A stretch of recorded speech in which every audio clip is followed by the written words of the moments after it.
अस्सलाम वालेकुम। आज का जो हमारा टॉपिक है वो है एफएससी पार्ट 1 से प्रेशर फ्लो थ्योरी। इस थ्योरी के अकॉर्डिंगली हमने देखना है कि प्लांट के अंदर फूड किस तरह जो है वो मूव करती है डिफरेंट पार्ट्स के अंदर। इसको अंडरस्टैंड करने के लिए हमें कुछ बुनियादी चीज़ों का पता होना चाहिए। पहले हम उन चीज़ों को देखते हैं। तो जो स्ट्रक्चर इसमें इन्वॉल्व है फॉर फूड ट्रांसपोर्टेशन ट्रांसलोकेशन वो है फ्लोएम। ठीक है, फ्लोएम इसके अंदर वो बुनियादी स्ट्रक्चर है जो कि फूड की ट्रांसलोकेशन के लिए इंपॉर्टेंट है। अब हमने पहले देखना है कि फ्लोएम की स्ट्रक्चर होती किस तरह है, उसके बाद हम थ्योरीज के पे जाएंगे कि कौन कौन सी थ्योरीज इसमें इन्वॉल्व है फूड की ट्रांसलोकेशन में। अगर हम फ्लोएम की स्ट्रक्चर देखें तो इसके बुनियादी जो पार्टिकल है फ्लोएम कंसिस्ट ऑफ नंबर 1 सीव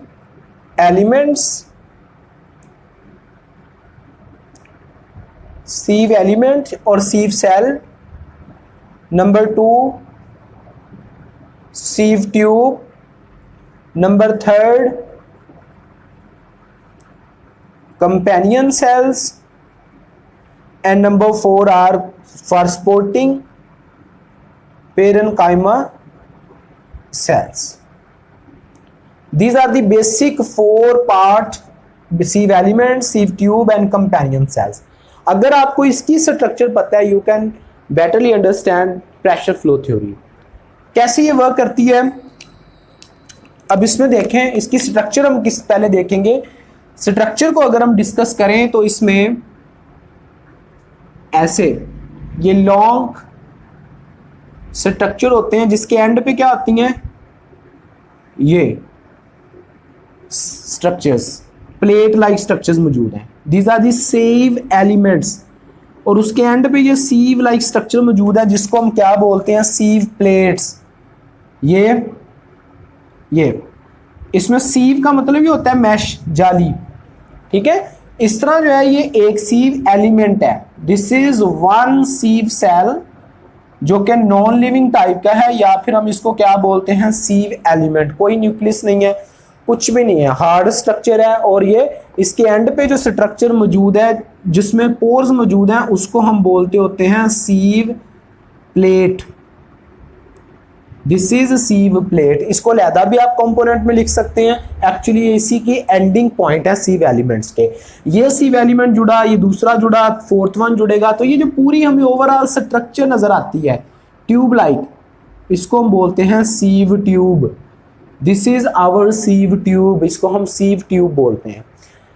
उसके साथ इसकी सपोर्टिंग के लिए यहां पर अगर हम इसकी देखें स्ट्रक्चर, तो यहां पर इसकी सपोर्ट के लिए हमारे पास जो पार्ट है, ये एक सेल जिसमें न्यूक्लियस भी मौजूद है, जिसमें माइटोकॉन्ड्रिया भी मौजूद है, और ये दूसरा पार्ट हर सेल के साथ होगा जो सीव एलिमेंट है। इस तरह ये भी सपोर्टिंग सेल है और लिविंग है। ठीक है, इसको हम बोलते हैं पेरेन्काइमा सेल्स जो इनके साथ अटैच होते हैं। This is parenchyma cell.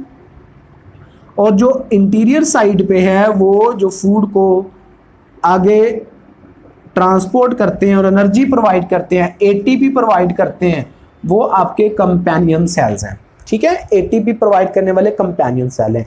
So this is the structure of one phloem tube. ये फ्लोएम की स्ट्रक्चर है। सीव एलिमेंट्स होते हैं, सीव प्लेट होती है, सीव ट्यूब होती है, कंपेनियन सेल्स होते हैं, साथ में सपोर्टिंग के लिए parenchyma cells होते हैं। So to understand the pressure flow theory, first of all you have to understand the structure of phloem. इसके साथ साथ यहां पर इसकी इंटीरियर साइड पे देखिए, फ्लोएम हमेशा अगर हम क्रॉस सेक्शनल एरिया देखें ना स्टेम का, जो आपकी फ्लोएम है ये हमेशा बाहर वाली साइड पे मौजूद होती है, और जो इंटीरियर साइड होती है स्टेम की उसमें जाइलम होती है।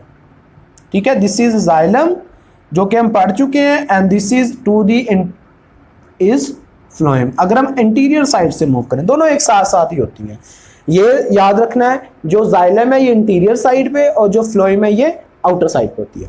So this is the common structure of xylem and phloem. ये इस तरह इसमें मौजूद होती है। नेक्स्ट क्वेश्चन ये है कि प्लांट्स के अंदर जो फूड है वो किधर से किस तरफ मूव करती है। अभी तक जब तक बच्चे पार्ट फर्स्ट नहीं पढ़ते उनका कॉन्सेप्ट ये होता है कि पत्तों से दूसरे पार्ट्स में मूव करती है। बिल्कुल बात सही है, लेकिन इसके अलावा भी प्लांट्स के अंदर मूवमेंट होती हैं। सो इसलिए हम ये एक डेफिनेट पॉइंट में नहीं पढ़ते कि लीव से ही फूड आगे जाएगी। नो, जाती है, लेकिन दूसरे पार्ट भी फूड सप्लाई कर सकते हैं। तो उसी को हम अंडरस्टैंड करते हैं कि वो किस तरह करती है।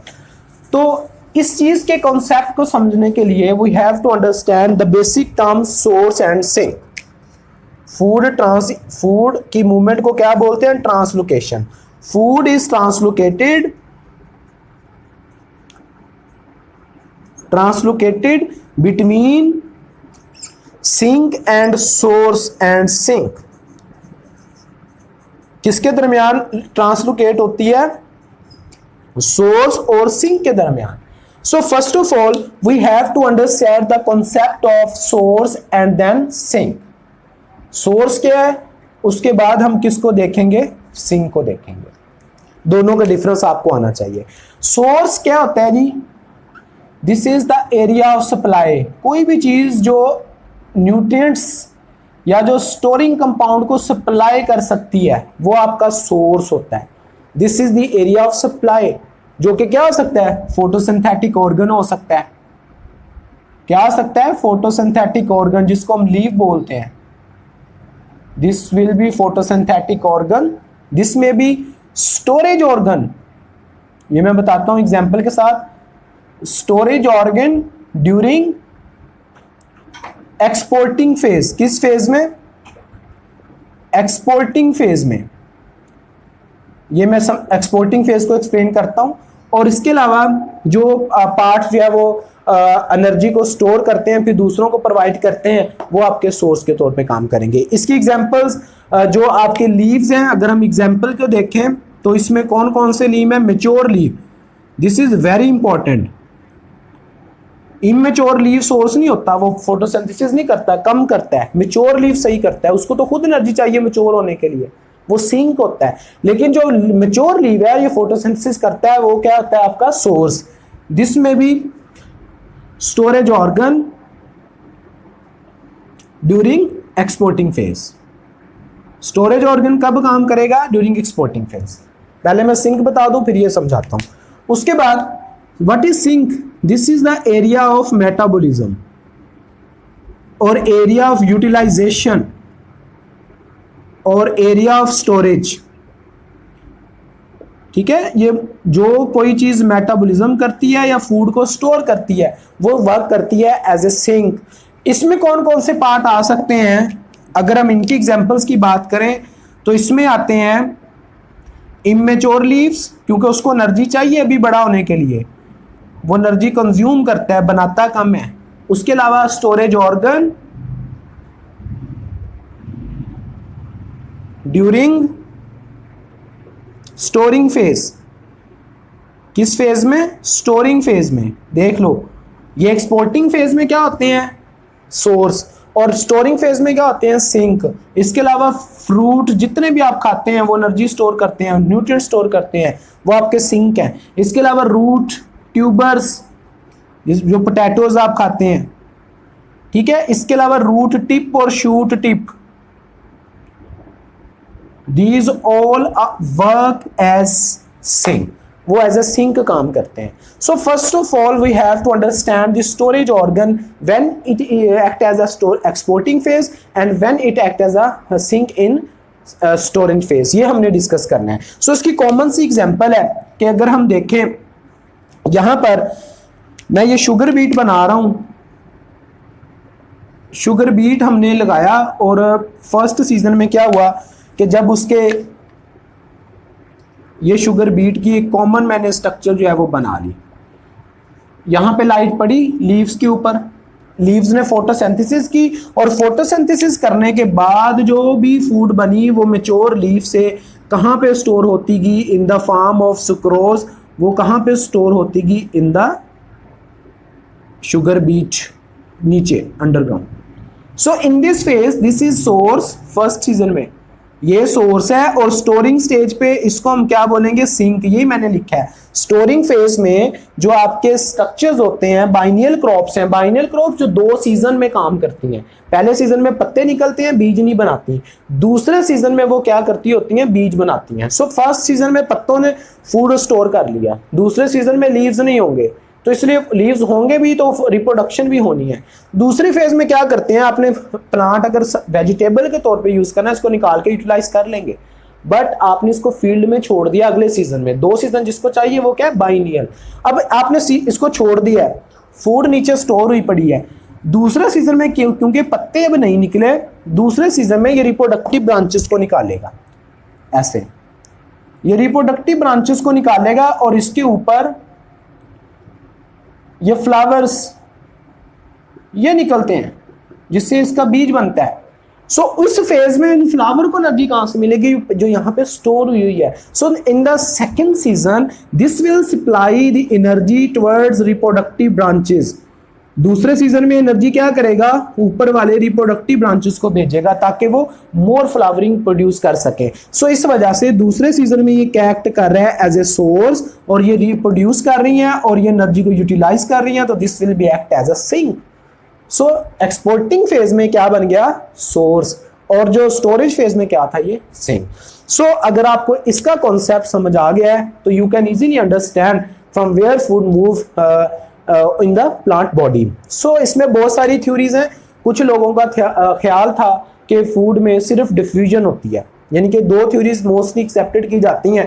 कुछ लोगों का ख्याल था डिफ्यूजन होती है कि जहां पे फूड ज्यादा है हायर से लो की तरफ मूव कर जाती है, जस्ट इनफ, बस यही होता है। लेकिन ऐसा नहीं था। उसके मुताबिक अगर हम डिफ्यूजन को सही मान लें तो सिर्फ फूड को 1 मीटर ऊपर जाने के लिए 8 साल लगेंगे। लेकिन प्लांट में कितना, 1 घंटे में तकरीबन 1 मीटर प्लांट फूड जो है वो ट्रेवल कर जाती है। लेकिन अगर इस थ्योरी को सही माने डिफ्यूजन वाली को, तो 1 मीटर के लिए 8 साल रिक्वायर है। सो इसलिए वो रिजेक्ट कर दी गई। तो हमारे पास जो मोस्ट एक्सेप्टेबल थ्योरी बचती है वो है प्रेशर फ्लो थ्योरी। अब हम इसकी डिटेल में जाएंगे जो अर्नेस्ट मंच ने प्रपोज की थी कि एक्चुअली प्रेशर फ्लो थ्योरी क्या होती है, इसको हम डिटेल में देखते हैं। सो अब हम देखते हैं प्रेशर फ्लो थ्योरी की डिटेल में। ये बेसिक नॉलेज आपको मस्ट पता होना चाहिए ताकि आप इसको अंडरस्टैंड कर सकें। सो प्रेशर फ्लो थ्योरी 1930 में अर्नेस्ट मंच ने प्रपोज की थी। This is proposed bye